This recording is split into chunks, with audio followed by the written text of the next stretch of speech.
as we have said in the past, to implement the ESCOM roadmap towards operational and financial recovery, and at the same time opening up the regulatory space for independent power producers and self-generation. And the good step we've taken is that we're stabilizing the management of ESCOM and having appointed a CEO who is now at the helm of moving ahead with all these reforms. We are also obviously going to be establishing a very good basis for a restructured energy sector that is more efficient, more cost-effective, and more sustainable. As indicated in the budget, before I even get to the budget, I want to talk a little bit about the efforts of our social partners, with whom we also met yesterday morning at the NEDLEC level. We've come up with a compact on electricity. What was pleasing yesterday was to hear that they are still committed to the proposal that they put forward. They are, all of them, as the three partners, including government, are actively and proactively discussing that proposal, and they tell me that, you know, Mr. President, it's 80 to 90% there, and we are making tremendous progress. Now, obviously, I'm glad that they have not been distracted by the barrage of criticism and negative publicity on this very unique and historic compact that the social partners have crafted. They are sticking to their task of finalizing their compact, and they're improving it as they move on, which for me is quite pleasing. And I will be sitting down with them to hear precisely how far they have gone. Now, as indicated in the budget, we are committed to reduce public spending, to manage our debt, and to shift more resources to support economic growth. Now, some of these steps may not, look so as impressive as many people have been thinking that they should, but in our view, there are the steps that we need to take that can move us forward and make us have the level of growth that we want to. Now, as we make savings in a number of areas, we need to ensure that we support growth, and we have identified many areas where we need to make savings. We have therefore, in doing all this, chosen not to pursue a path of austerity, which would have improved public finances at the expense of growth. And that is also why we have not introduced any major tax increases, because when you do that, that means that you are really introducing harsh austerity measures.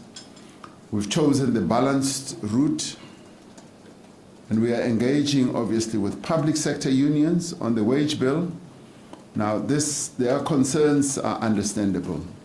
They argue that they don't want to be the sacrificial lamb, and they want to sit down with us so that we have thoroughgoing discussions on all the matters that we want to see addressed. And their concerns clearly are understandable. They want to address corruption, irregular and wasteful expenditure. And the pleasing thing is that the Minister of Public Service and them are going to have their people meeting with the unions and crunching the numbers and making sure that we come up with a solution. As we work to stabilize key state-owned enterprises, we also want to repurpose SOEs for growth and development. Amongst other things, all SOEs need to have a clear economic as well as a developmental purpose, and be financially sustainable.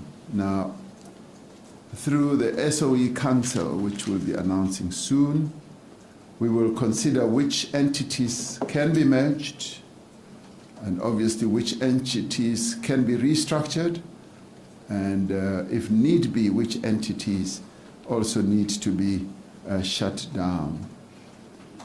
We expect SAA business rescue practitioners to present their plan by the end of March. This clearly needs to be widely consulted on.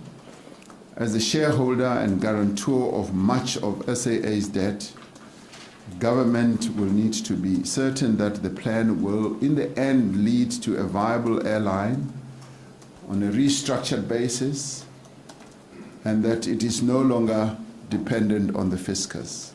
Now, that is our broad strategic aim.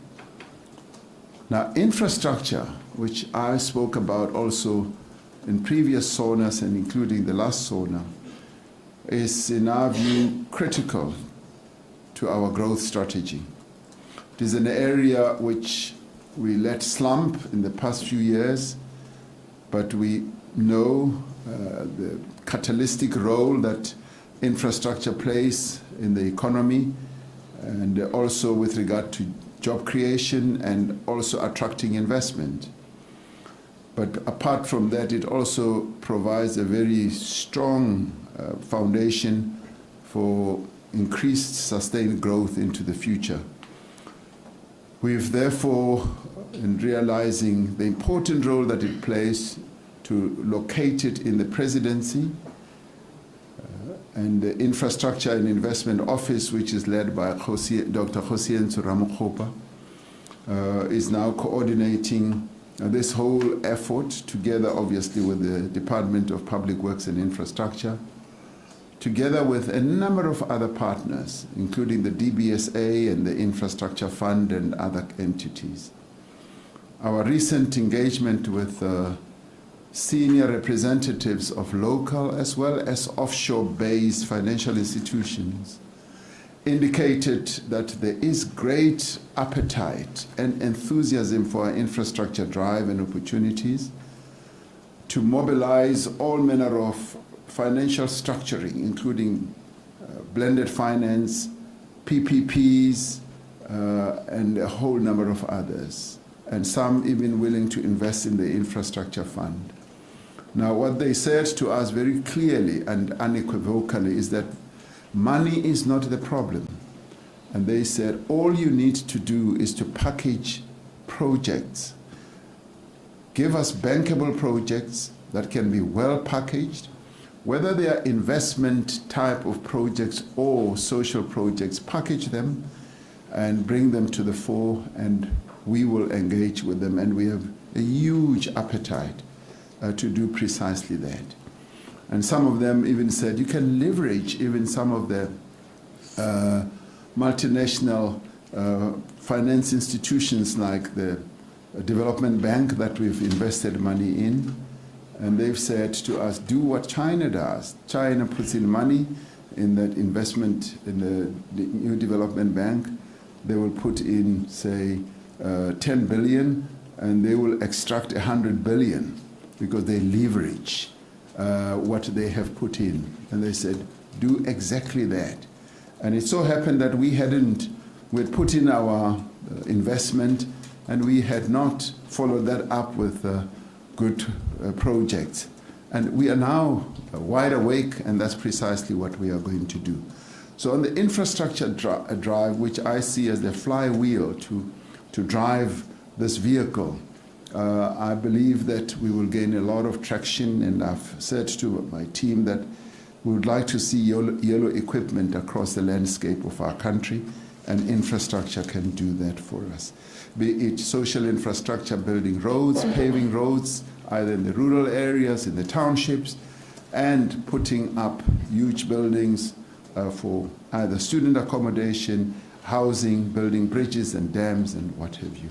So I think we could have arrived at an interesting era, and I'm delighted that we got an engineer, Dr. Ramaphosa, to drive this effort for us. And we've also got a very focused minister, and Patricia DeLille, who will together drive this, and we've got wonderful partners like the DBSA who are well adept at being involved in these types of projects, and we've got all the banks who have a huge appetite to participate.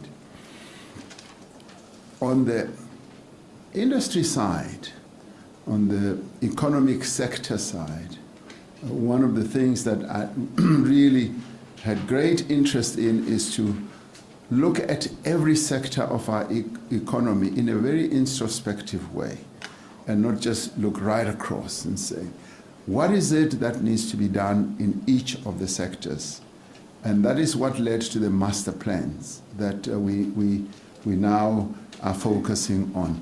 And we're putting every brick down on the ground and looking at every sector and seeing what master plan we can come up with, rather than just being generalists. And to this end, we've now concluded a number of master plans in the poultry, in the textile and leather and clothing industry. And we're going to be looking at fuel cells and renewables and ocean economies. And obviously the idea and the plan is to get all the key role players from labor right through to investors to look more closely at what needs to be done. And the exciting work which will kick in as we move forward is that some of these sectors are saying, if we can line up all the planets in a straight line in their sector, we should be able to create thousands of jobs. 120,000, one of the sector identified. And this is being done beyond the process that we had, the labs that we had, the Pakisa labs. Now we're doing it at a more sort of granular sector level. And that for me is quite exciting, because we're going beyond just general speak and looking at what the investors and the companies, including the workers, themselves have to offer. Of course, another challenge that we have to face, which we've also sought to address in the SONA, is the youth unemployment. With the huge challenge that we have with so many young people in our economy unemployed, we've had to come up with what I would call a stimulus to stimulate the economic players in our country being able to be well primed and prepared to employ young people. Now this we are coordinating through the Project Management Office, which is also in the Presidency, and the intervention consists of a number of programs. We've identified 5 programs, we'll add on another one, and it builds on existing initiatives, but what we are doing is to coordinate all of them.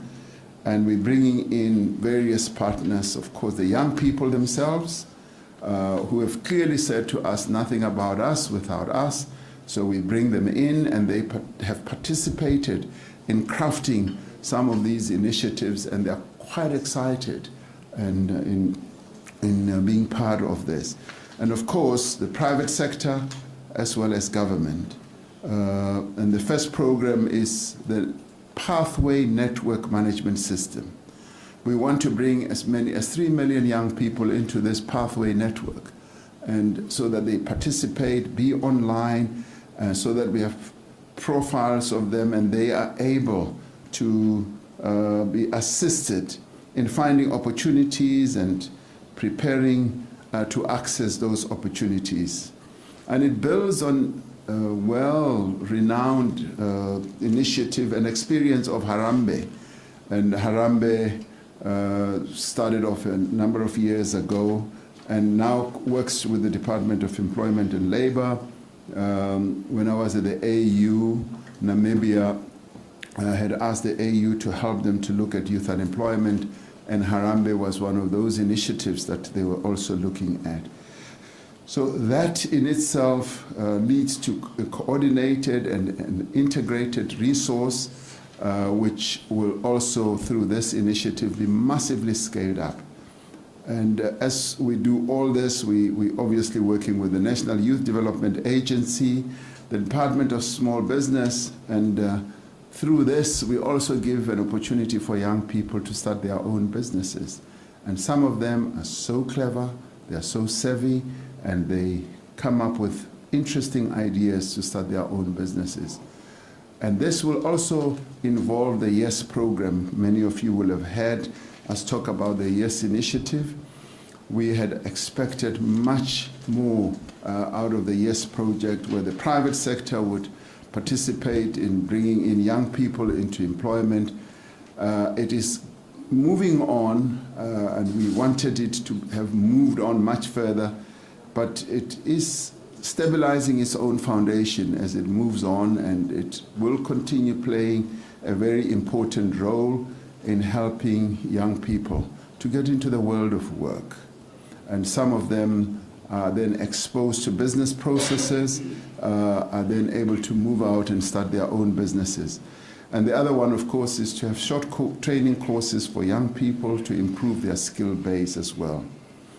And of course, we want also to get moving with the Presidential Youth Service, which we're now crafting, because a number of young people want to give back. They want to demonstrate their patriotism, and we now are putting together vehicles that will enable them to do precisely that. Now, I will end soon so that I can ask you questions. Another potential driver, which we've also spoken about, is the Africa Continental Free Trade Area, which comes into effect later this year. Now, more than any other country on the continent, I think South Africa is really the one country that is truly well placed to benefit from the Africa Continental Free Trade Area, because we still remain the most industrialized country on the continent, and a number of businesses still see us as the gateway into Africa. And if there is any country that is able to manufacture goods that it can spread out throughout the continent, it is South Africa. And so we're going to make a big play of this. We've already met a number of South African businesses, and we'll meet again so that they can come up with strategies and plans. Obviously, they are very independent as business entities, to take up precisely what this has in offer for them. Now, during our AU chairship, we will work hard to put in place the necessary agreements, the rules and the regulations that will govern this free trade area. And that is one of the priority areas that we've identified for our chairship, that we want to see this AFCTA coming into real operation. And we were rather fortunate to have the young person who helped to draft the Free Trade Area Agreement being appointed as the first Secretary General. So we believe that, not so much that he'll be working for South Africa, but we will be able to give him the support that he needs, as other countries will as well. Now, over the last 2 years, we made important progress in rebuilding public institutions.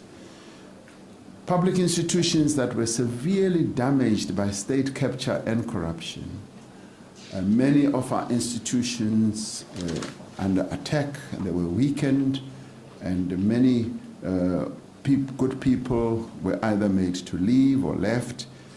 Now, we've acted quickly to stop the rot, and in a number of the institutions, SARS being one of them, the NPA, and a number of others, to stabilize those institutions and to put in place capable and committed people. This obviously is an ongoing process, because it took years to weaken them and to put them under severe negative pressure. And now it requires persistence, and it also requires constant vigilance. It's not going to be a one-day process, and many of us obviously wanted it to be done and dusted in just one day. And the weakening happened over a period, as you well know, and you were at the real center of revealing quite a lot of what happened. Now, understandably and correctly so, there is a strong public pleasure that those who are implicated in state capture should face justice. And it would, because it would send a strong message, a strong signal that the era of impunity is over. And that will also build and rebuild also public confidence in the country and help to restore trust in our law enforcement institutions. Now, as the President and also as members of the executive, even yourselves as the media, we cannot and should not be making the decisions on investigations and prosecutions. Our role is to ensure that the relevant institutions are effectively resourced. Our role is to make sure that they are strengthened, they are supported, they are not weakened, they are not undermined, and that they perform their constitutional mandate without any fear, prejudice, or favor. This is what our Constitution dictates. And I've often said that the day, as people are urging now, that you must take action, you must prosecute and all that. And I say, the day a president does that, it is time to run for the hills, because it basically means that the president acts as judge, executioner, and everything else, and our Constitution does not prescribe that. Now, to succeed in all this, we have to build, obviously, a strong social compact for change. We have already done much to bring about social partners together, but we also need a social compact that will be more pervasive across society, where we all act as guardians of our Constitution, of right things that need to be done in our country. Now, we have gone a long way to try and build that type of social compact, and we believe that it can and it will work. Now, after many years of working at cross purposes, there should now be a commitment from all of us across society to work together for a common goal. We will all continue to have our own particular roles in which we have to act, and occasionally we will be at odds with each other, but there is a strong sense that we will only succeed if we work together. Together, all of us in government, as well as with our media, as well as all other social partners. We see, obviously, the media as being a key partner in all this, and that is why today I really welcome this opportunity to meet with all of you in the way that we are now, to exchange views and thoughts, because we still have a long way to go to reposition our country so that it becomes the country that all of us have dreamed of. Thank you very much. Should I stand here? Oh, may I return to my seat? Okay. Thank you very much, Mr. President. So we'll allow him to sit. I don't know if the President's mic is on. If it's not, please help us get on. We're going to take a round of inputs. Let's take a round of inputs, questions, comments that you'd like to make. I'll take 3 at a time like we'd agreed, and then I'll come back for the next round. So I'll start with you. Can you introduce yourself and your media house? Hi, Mr. President. Paul Becchiard from Bloomberg. Just on the public sector wage negotiations, it seems that you may have, your government may find a bit of a time crunch. We've got ratings agencies in about 3 weeks' time coming up with their ratings, and then also the government goes into the new financial year. So all of those sort of things have to be sorted out. So how confident are you on the unions agreeing to this? And then secondly, although you like summits and compacts and all of that, there is a sense within the unions from speaking to them that you may have broken a contact with them on this deal. Can you react to that as well, please?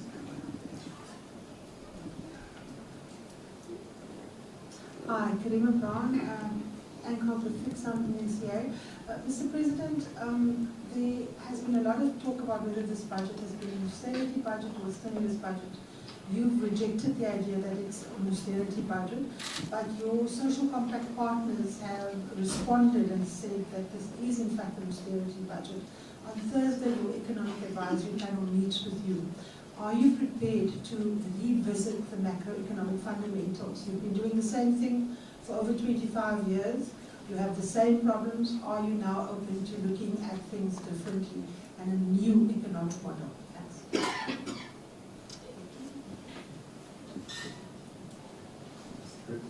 Mr. President, Adrian Masson, News 24. Firstly, thank you so much for this engagement and for, in principle, agreeing to a request from SANEF for a quarterly engagement. We will definitely take it up with your boss's office and get those dates fixed. I also want to ask you about the social compact, specifically with regards to the discussion at NEDLAC at the moment around the Eskom debt deal. I heard you remarking quite negatively in your notes today on the not being distracted by the negative publicity around the deal. Don't you think that's almost a bit unsympathetic to the very real concerns expressed so far by the government pension fund, the PIC themselves, and also the unions about using pensions to bail out effectively Eskom and their debt? We also heard your finance minister Mboweni saying in his pre-budget press conference that it wouldn't be fair only to utilize public sector pensions, but that private pension funds must also be looked at. This has obviously caused quite a stir in the industry, and we've heard people guarding against that. What is your view on Minister Mboweni's opinion in this regard? And then secondly, don't you think this is almost a predetermined outcome for Eskom's debt problems, and that we are not looking at other options outside of utilizing pensions, whether it's public and private or just public? Thank you. Want me to stand? No, I want to stand.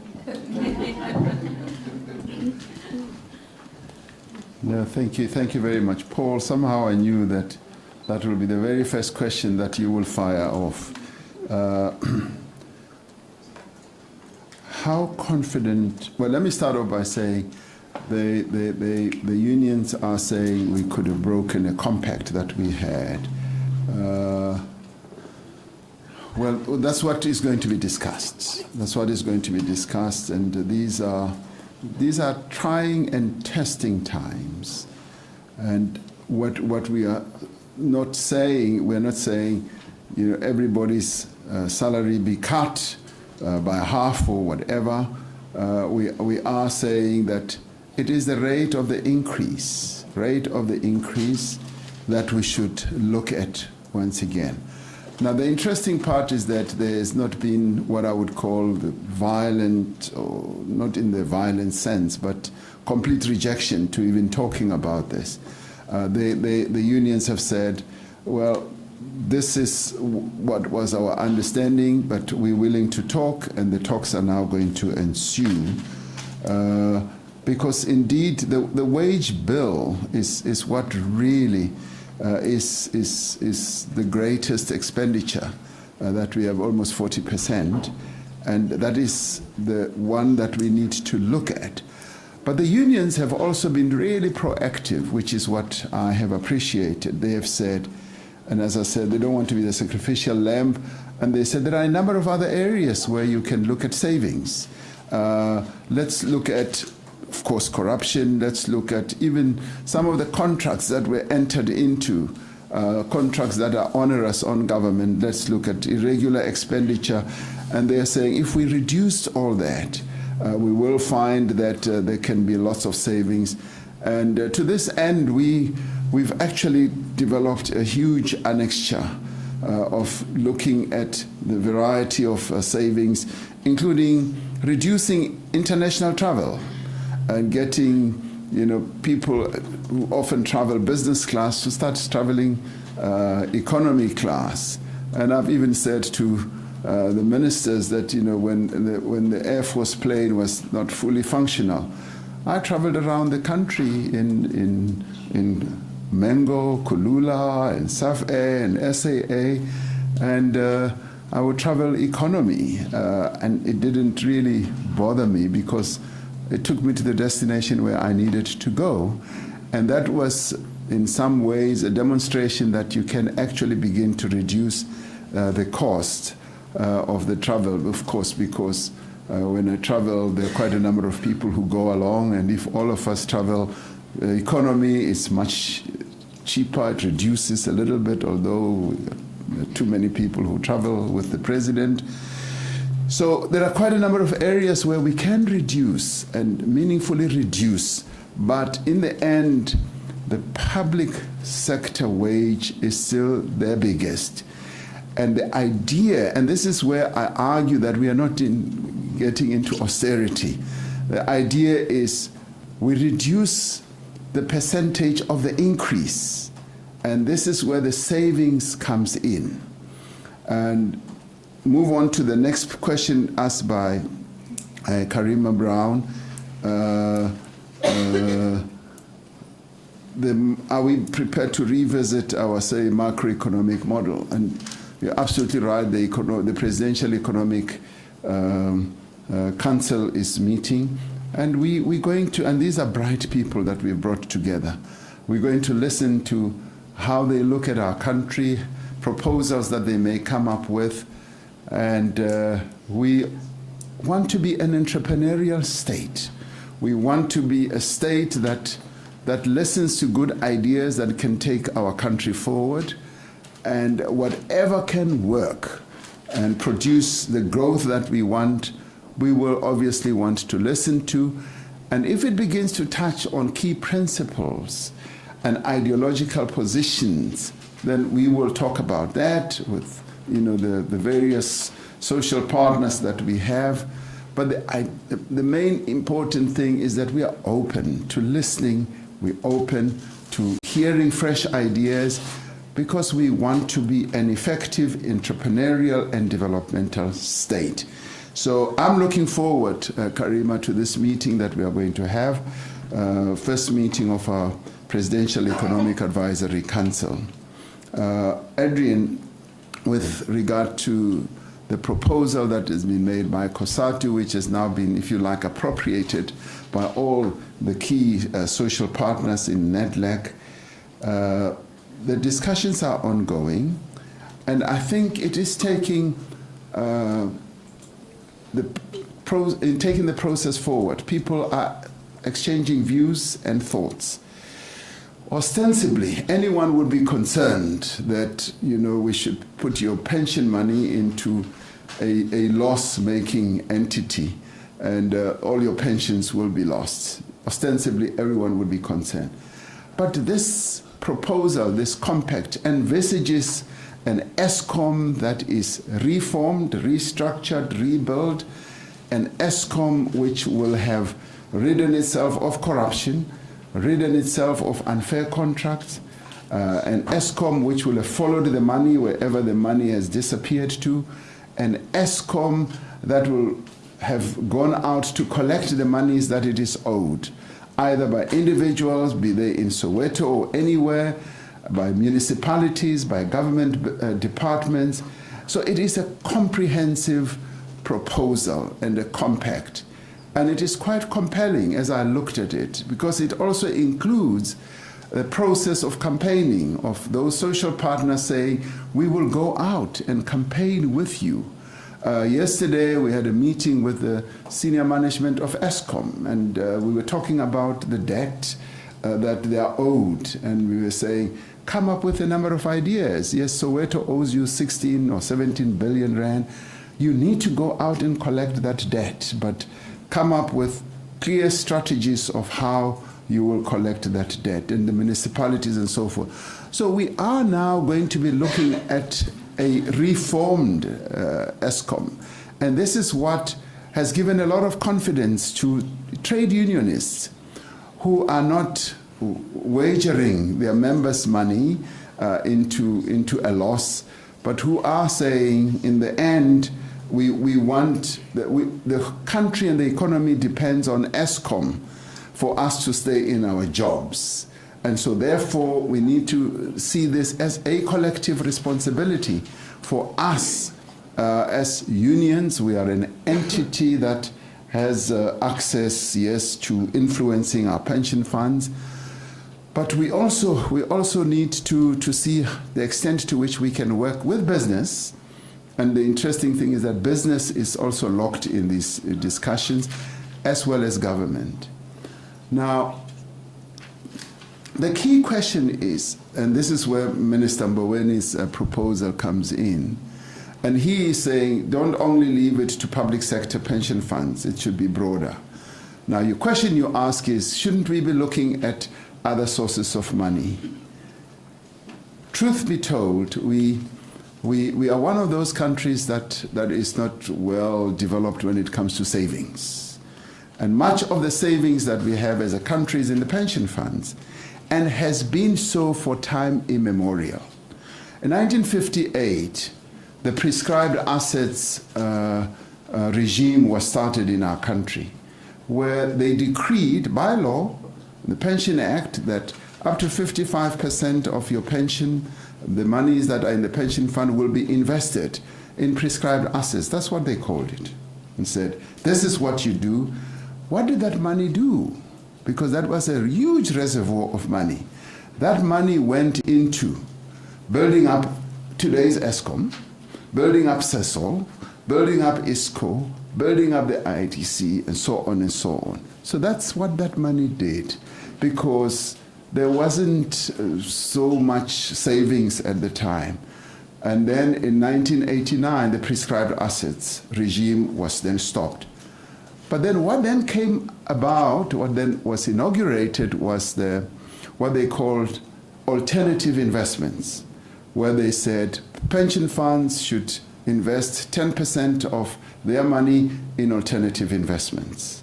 And like, you know, if you are this pension fund, put some of your money into those alternative investments. Well, only 2% has ever been put in alternative investments. And what are those alternative investments?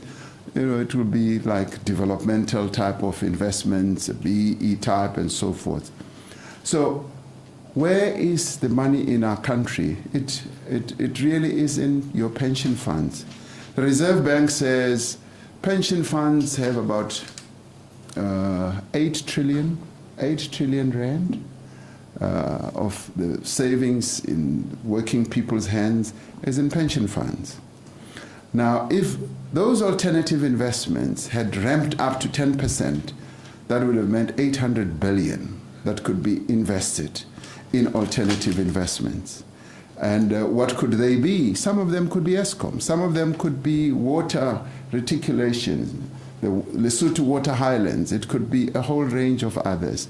But that has not happened. That 2% remains at that 2% level. Now, of course, I don't even want to get into the realm of saying prescribed assets this and so forth.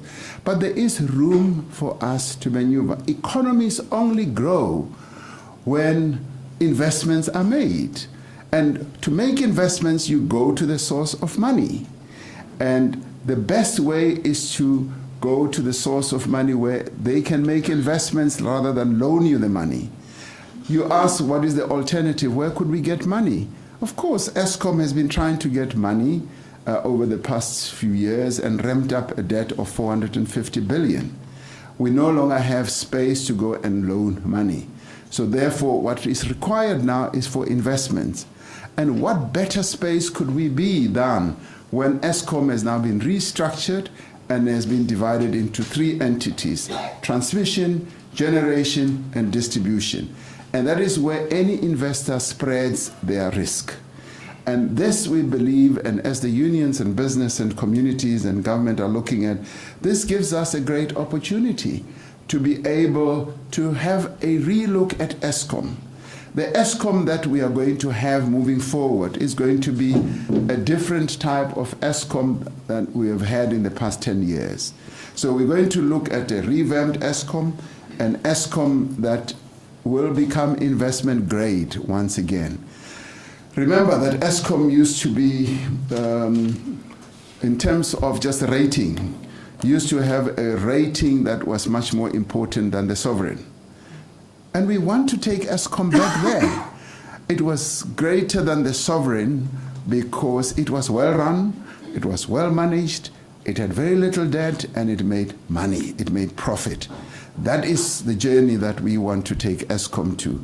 And for that reason, I believe that, yes, pension funds should not be too fearful, because we've got an ESCOM journey that is well plotted ahead, which is going to be corruption-free, which is going to be an ESCOM that is not under state capture. Thank you. Well, I can't sit if the president is standing. But I don't know, Mr. President, because we still have like 5 more rounds of questions. I will stand, don't worry. All right. I'll go to that table. You'll be number 1 at that table. I'll come back to you in front and In completing the answer to that question, we would obviously like the private sector to also put their money into ESCOM. And obviously their confidence needs to be built up as we move on. And we are going to continue building up the confidence of the private sector. So even private pension funds, we would like them to put money into ESCOM as we move ahead. Mariano Daily Maverick, let me also stand.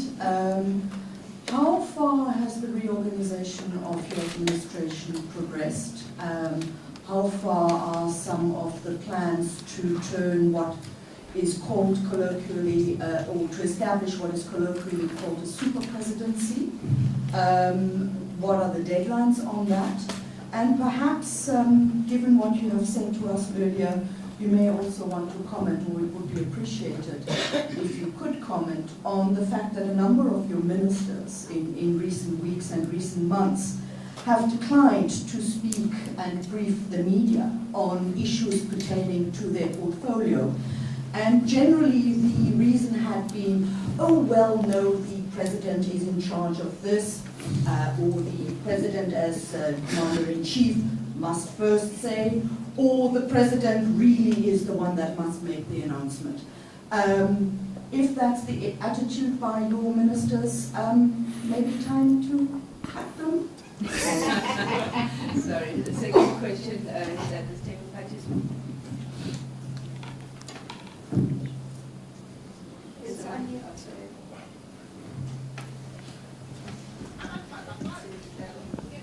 Thank you, Mr. President. My name is Patricia. I'm a SABC news journalist. Looking at Thank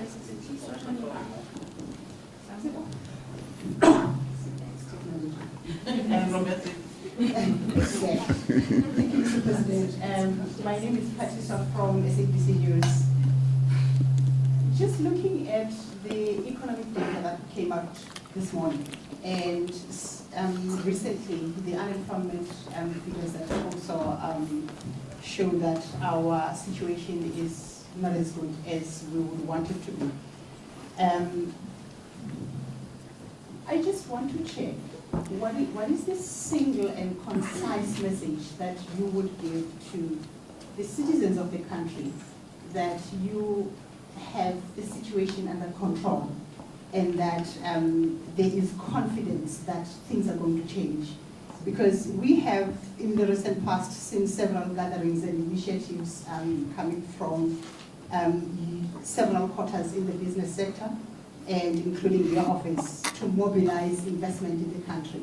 But the situation doesn't seem to be improving. And in your view, do you believe that the quality of the responses matches the severity of the economic challenges that the country is facing?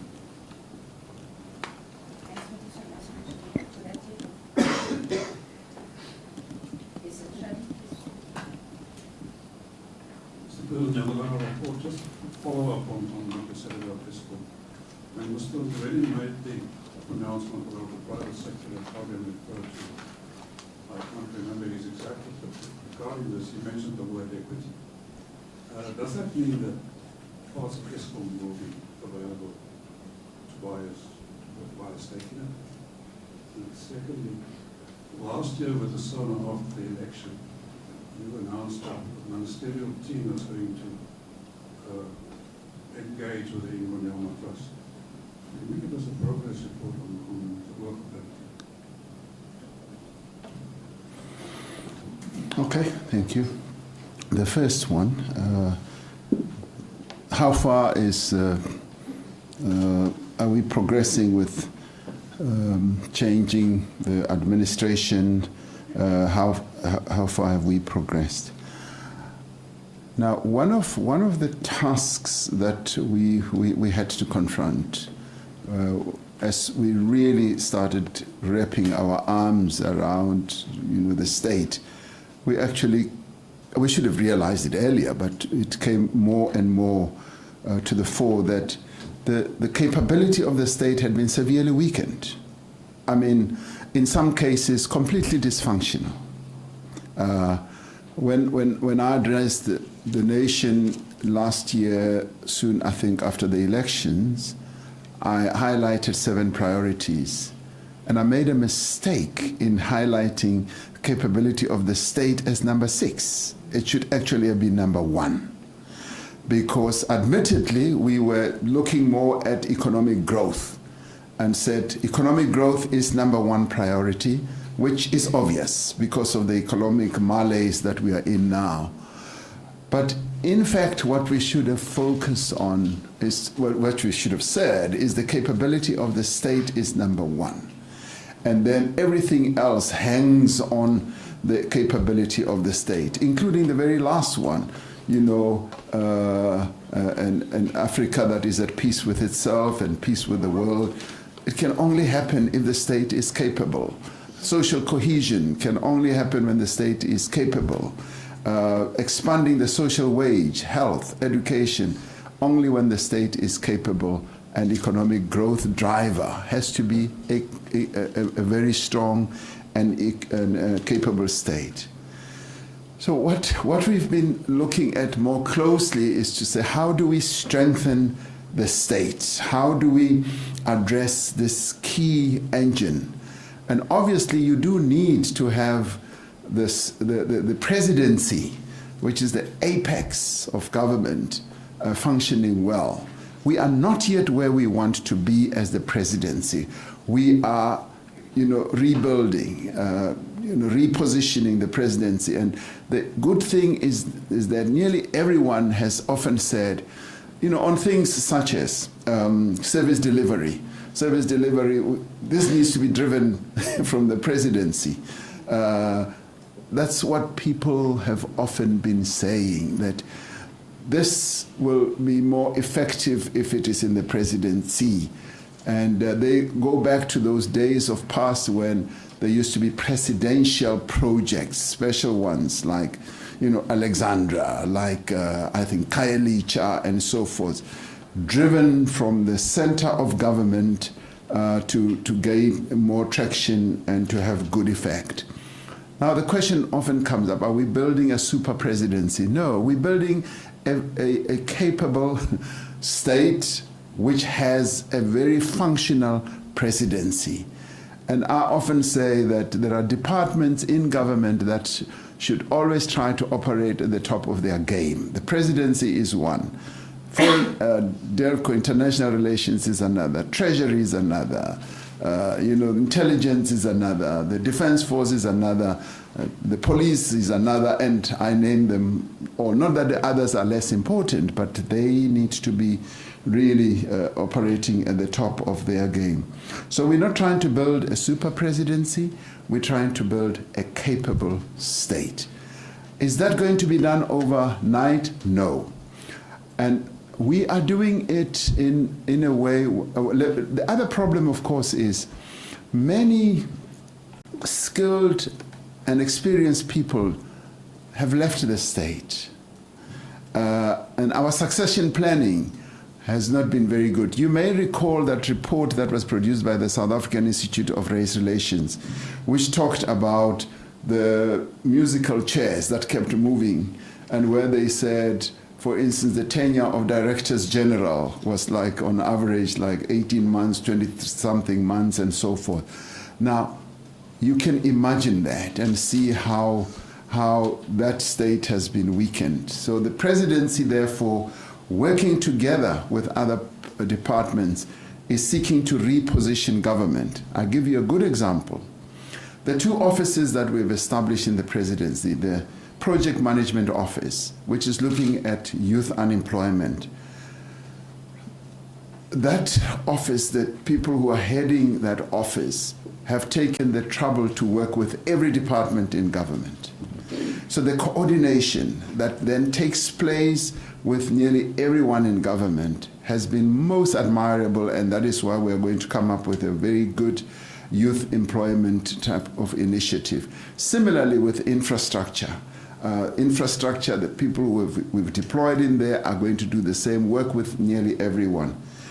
Now, one of the ways of strengthening the state, because this weakness of the state has been all pervasive, it's not only at national level, and you've seen it at local level.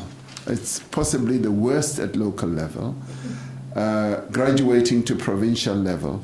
Now we've come, and as you've heard, we've come up with the district development model. Now we've found that around the world is moving towards handling governance at a district level because that is the most effective. Now we have appropriated this, not out of a thumbsuck type of process, but out of experience. We saw it working well in education. The reason why, for instance, the Free State has come up tops 3 years or so is because they embrace the district development model of pushing education through. And now we are spreading it around the country, that all the 44 districts and the 8 metros must work in terms of this model. Through this, we destroy the silo mentality. Through this, we get more coordination, more intergovernmental processes, and being interdependent and all that. So that way we are strengthening the capability of the state from bottom upwards. But not only that, but we're also getting the state to be properly linked to other key role players in the area. You name it, traditional leaders, you name it, business people, so that we evolve one plan, a plan that will be owned and appreciated by everyone. Now, those ministers who you say you've been talking to, who've said, no, we cannot talk because the president has not pronounced on this and this and that, should not be saying that, because when they say that, that's when the president gets into trouble.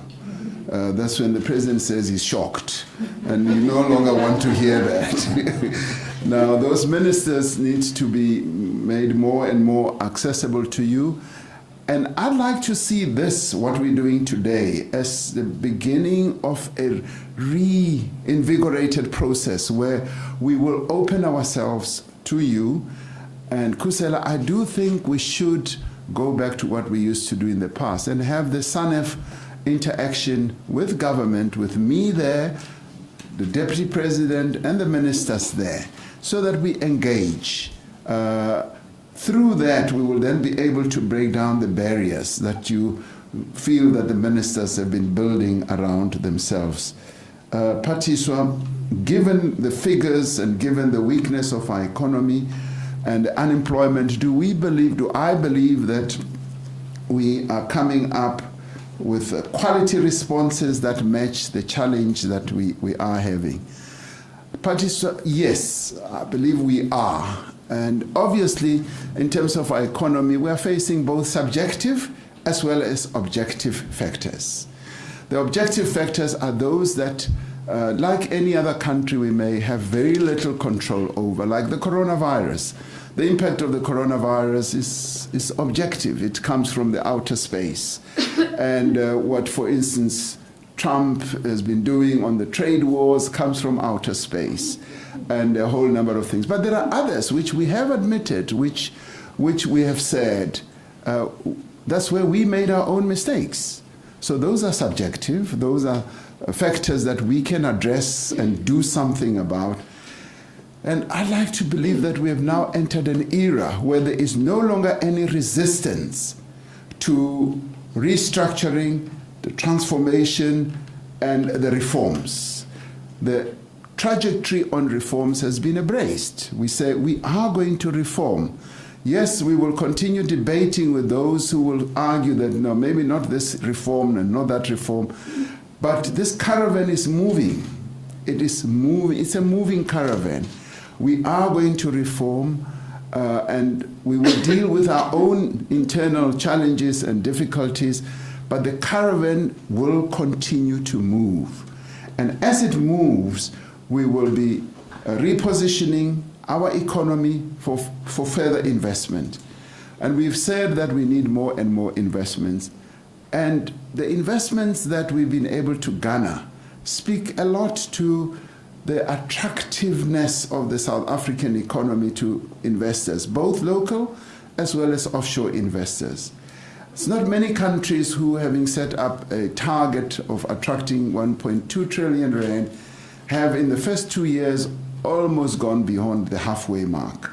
So it means that we still have attraction. And of course, the other challenge that we face is demand, consumer demand in our economy. And if we had the wherewithal, if we had loads of money, we would embark on the stimulus package akin to what the Americans have tended to do from time to time. Just pour money into the economy, and like what Obama did, put $800 billion into the economy, and that led to enormous growth. When we did our economic recovery and stimulus project, we didn't have the resources. We would have had to go and borrow heavily, which would have then brought our deficit to a higher level. So we're trying to balance quite a lot of things and moving along and not hoping that there will be working to engineer growth so that there is growth in our economy. And what do we say to our people who continue to remain unemployed? We say, you look at what we've done with our budget, even those who say this is an austerity budget.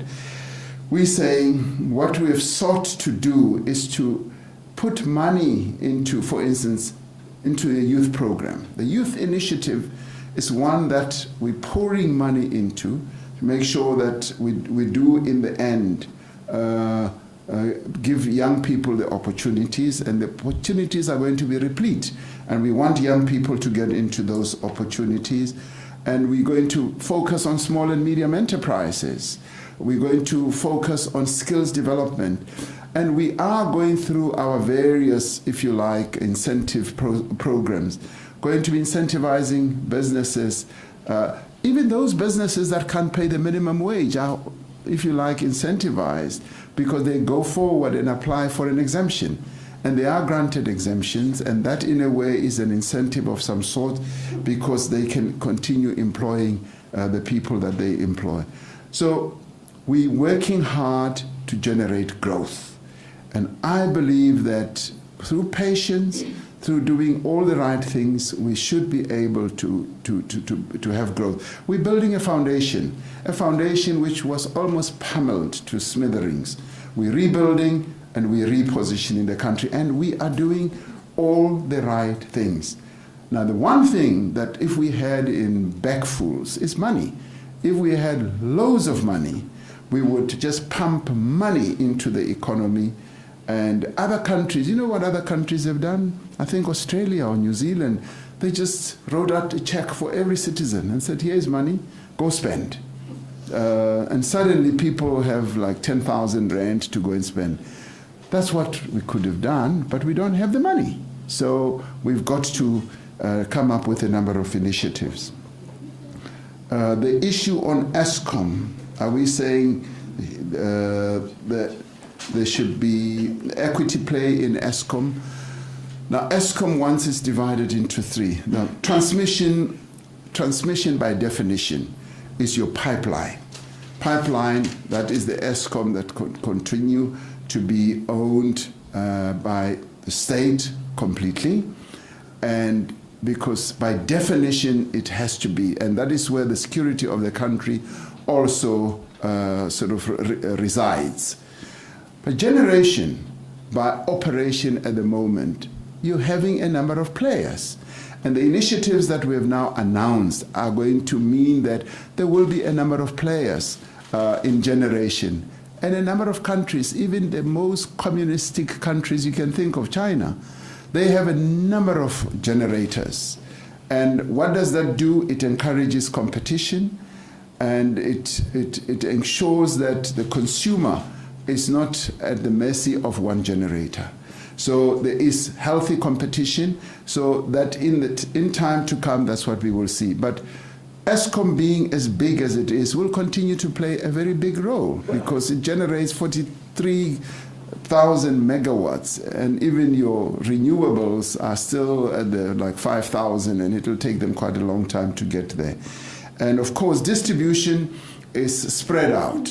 Local municipalities distribute, and Eskom also distribute, and Eskom will continue having the lion's share of that. The Ngonyama Trust, I set up that ministerial committee. It is engaging, and it is engaging wonderfully at the KZN level with a number of players, both government in the province as well as a number of officials in the Ngonyama Trust. So that engagement carries on, and I'll be getting a report soon of the next phase that they have reached. So work is underway in that regard. Thank you. So, Mr. President, before I give you a chance to ask the media questions Yes. on their editorials, I see I'll take one last round. So let me go to the table at the back. Ma'am, you're going to do the next one, and then you, ma'am. And then I have promised this gentleman. Okay, bonus points to D and sorry. That's all right. Good afternoon, Mr. President. Lindsay Deklinger from ENCA. Campuses around the country are burning. Today there were rectors, VCs, also SRC members in Parliament discussing the issue. Universities saying they are teetering on the brink of bankruptcy because of the millions owed to them in outstanding fees. Students saying government has failed them, calling it a war on war, because they say they're being excluded not on the basis of academics but financially. What is government's plan going forward in terms of free tertiary education?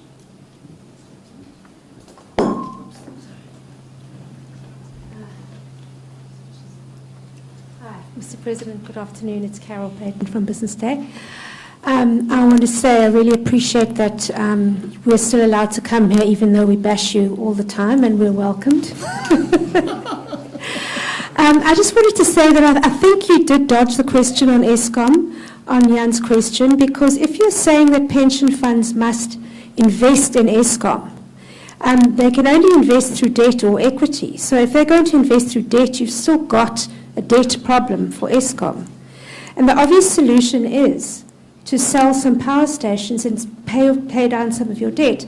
And I know that this is it's an idea that has been talked about in the ANC Economic Transformation Committee, and it seems like it's being blocked by a kind of out-of-touch ideology that privatization is necessarily a bad thing.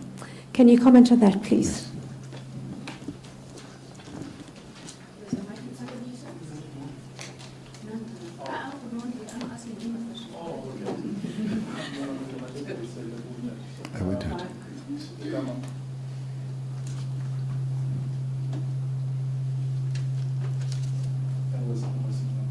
igama usiyavuya mhlela zonke ndisukuphepha nabikhethana amongameli baxolela ndazivela ngesintu yalelizwe ndicela ubuza mongameli kwezi commission uzivulileyo malunga naleyo zono uvela nini phaa besingekavanto kutshanje uvela nini phaa. Eyesibini malunga naleyo PIC lena lilwa ngutata umphathi ujustice uretired justice umphathi. Iripoti ifumene ngokwazi kwam, ndiyayazi awukayikhuphi, kodwa ke ndicela ukubuza ukuba zintoni izifundo ozifundileyo kulaa ripoti. ndicela ubuza Mr. President, senza ugqiba thina singadingo usahamba phofu ekuseni and then ukuyogqibela Mr. President, uPresident xa enozireyitha since wathatha i-office masithi out of 10 uPresident angazeka just rated in the election. Hello, Tiki Madia from News 24. In fact, he asked the last question is part of my question. Mr. President, I'm going to ask you, what do you make as an assessment of yourself, you know? We have a lot of reviews about it, about you, obviously, as a country. And a lot of the people are saying you've missed many opportunities to come to the party. I also wanted to get an assessment from you of how you've performed. Secondly, you speak about building a capable state. What does that vision entail? Will you still be at the helm of building that capable state towards 2024? Will you be asking a mandate?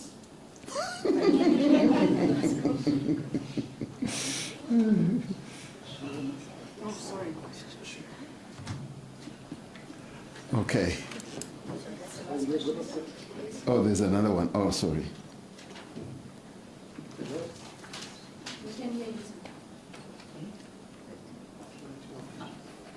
Good afternoon, Mr. President. My name is Maria Sagani from Power News. Just 3 quick questions. The first one is the high panel review, the high-level review panel of intelligence that you set up and the recommendations that they made.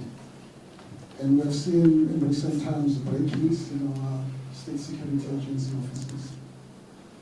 I wonder how severe are the implications and what is the level of stability within the state security agency if we see this continuous break-ins? Are we at all safe as a country because we are told confidential documents are stolen and lots of money? And secondly, a while back, Mr. President, you instructed the Minister of Basic Education, Neji Matselka, to conduct a thorough survey in terms of the Pitla twins following the death of our kids in this inhumane manner. As part of this infrastructure development program that's going to be rolled out, are there specific timeframes in terms of mud schools in rural areas and pit latrines in particular as to when we're going to see them completely demolished and replaced with decent operation facilities? And finally, on the issue of building a capable state, Mr. President, I think it was the funeral of one of the ambassadors, if I'm not mistaken, Ambassador Billy Mulisa. One of the veterans of the ANC challenged me at the time to say, to avoid the musical chairs and also to make sure that there is consistency within the state, he suggested at the time that is it possible that as a president, actually it was more like instruction, being a veteran of the ANC, that can we ensure that the DGs are given about 10-year contracts so that when ministers are moved around and so on, but the business of government should continue? And I remember you nodded at the time. Are you considering it? Thank you. Thank you.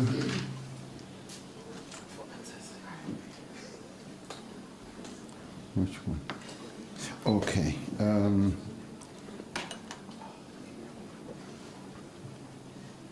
Oh yes, the campuses and the issue, the turmoil that is unfolding. Now, each beginning of the year, I think we face challenges, particularly of young people who find themselves not being readmitted for a whole number of reasons, either not having registration money or being said that they owe. I think what we need to recognize is that as government, we have moved mountains and seas to make sure that our young people do get free tertiary education, particularly those who come from working class families and poor families who earn up to a certain amount of money. Those have been our great focus and priority. A few years ago, we used to spend up to 12 billion rand just on supporting NSFAS. We now spend 35 billion rand. And we've upped it, and it keeps on increasing. And we are not letting up on this, because this is an important area of empowering and skilling our young people. And inevitably, there will be a number of those who either come from the missing middle, those young people whose parents earn slightly above the amount that has been put as a hurdle, and that's where the real pressure is. And we need to be focusing on that, because we've realized that that's where the challenge is, including student accommodation, which I also spoke about in SONA. And what is of concern, of course, is that when there are these frustrations, it then results into the burning of buildings, destruction of university property, and it should never really get to that. It should be, these are matters that can be resolved through discussion, through proper consultation. And of course, yes, university campuses or universities themselves are owed quite a bit of money, but I'd like to believe that that money has sort of tapered down quite a lot now that government is putting so much money into the bursary system of our young people. And we need to do more, and I will be the first to admit that much more needs to be done, because our return rate of those that we are funding is still below the 50% mark. Our pass rate, those young people that we are funding in through large amounts of money. And clearly, much more needs to be done. And I found that your more successful bursary schemes, like the one which we inaugurated through SASRIA, we set up a fully fledged assistance program around every young person who we supported. And a number of young people have now become actuaries, and the pass rate was in the 80% or 90%, because we set up a support mechanism. Now, through this, we just give young people money. We don't have a support mechanism, and a number of them come from challenged educational backgrounds as well as social backgrounds. So a lot needs to be done, and I've said to the Minister, we need to focus on the pass rate of all those young people that we are supporting. Carol, you say I dodged the question. No, I don't think I did, but to the extent that you believe that I did, obviously there will be a choice between whether it's debt or equity. Now, the COSATU proposal that has been put forward has an SPV, a special purpose vehicle, in the middle, which would mean that you would either be looking at an equity instrument or vehicle. Of course, they want government to underwrite that so that they are they curb their own loss position. That's one thing that government obviously needs to look at. And we will need to determine whether that is a debt instrument or an equity instrument, and the extent to which there will be exposure to the sovereign. So those are the issues that need to be crunched. But you're also raising a very interesting issue, because we have not remained static. The discussions are ongoing, including, for instance, should some power stations be sold? Now, this is not a new idea. Some people have come up with ideas, and some of them have sort of located them around old power stations that are going to be decommissioned. There are quite a number of power stations that will be decommissioned, and there are a number of players who've come to the fore and have said, we can run these power stations much more effectively and profitably than Eskom. When you get to a point of decommissioning them, sell them to us. We will generate electricity, pump it into the grid, and it is an option that we should look at. I'm most interested in us looking at that option and say, is there a way in which we can go in this direction. Because if we do, it will then give your workers, it will also give the communities in the area the transition that we've been talking about. Because the towns where those power stations are located would die if those power stations are decommissioned. And Carol, some of them are even coming forward and saying, much as these are old and they are old generation technology, we can bring new technology to clean the coal, to reduce the emissions. Now, these are interesting ideas that will come to the fore. So in that way, you parcel them out, you've sold them, and Eskom then continues to focus on the key big and newer generation power stations. Now, some people, if I may say so, even came up with the idea that, why don't you sell Medupi and Kusile? And we immediately said, we've just built them. And we really, they are like the Rolls Royce that must continue residing in Eskom's asset base. Now, there is a number of options that are coming to the fore, and we would be open. Now that we have said self-generation can be looked at, and towns can generate their own power, then it opens up a whole range of possibilities. And I believe that we've now arrived at a stage where our power generation has now entered a new era. And a new era that should not be driven by ideology, but should be driven by pragmatism. Pragmatism that should mean that which can deliver power effectively should do so. Now, Eskom, obviously, having been divided into the three, and the transmission remaining the crown jewel of the nation, means that you are then able to look at a number of other options going forward. Siyavuya ubuze umbuzo uthi ama-commissions lawa. These commissions, what's happening? The commissions are continuing. The Zondo Commission is continuing. We now have a new time frame, and they, like all of us, suddenly realize that to do the work that they are supposed to do is going to take a much longer period. And we need to allow them to finish their work, as they should. And the PIC Commission, you want to know what is in it. Do you really want me to reveal now to you what is? If I did, I would be unfair to the others. So why don't you wait until the report is released? Within days, that report is out and everyone will be able to see it. Do I still walk? Yes, I still walk. Some of the meetings I go to start too early and to prevent me from doing my walks. And so I always gauge myself. I need to walk 10 kilometers for the walk to be effective. And so that takes me almost 2 hours. I'm not a very fast walker, but I enjoy my walks, so I still walk. How do I rate myself? Ooh, that's nice.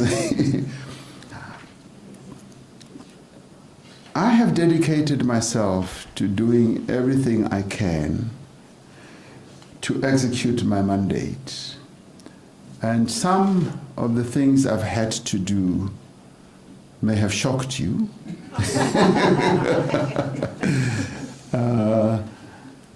But the one thing that I have sought to do is to continue my hard work rate, because I work hard, I'm not lazy. I build consensus. Some people would like me to be a dictator, and it is not in my makeup to be a dictator. I've never been, and I built and led a number of organizations without being a dictator, and working very well with people and making them feel worthwhile and worthy to work in an organization, and respecting the capability of people, not given to shouting and screaming at people and so on. And that is my style.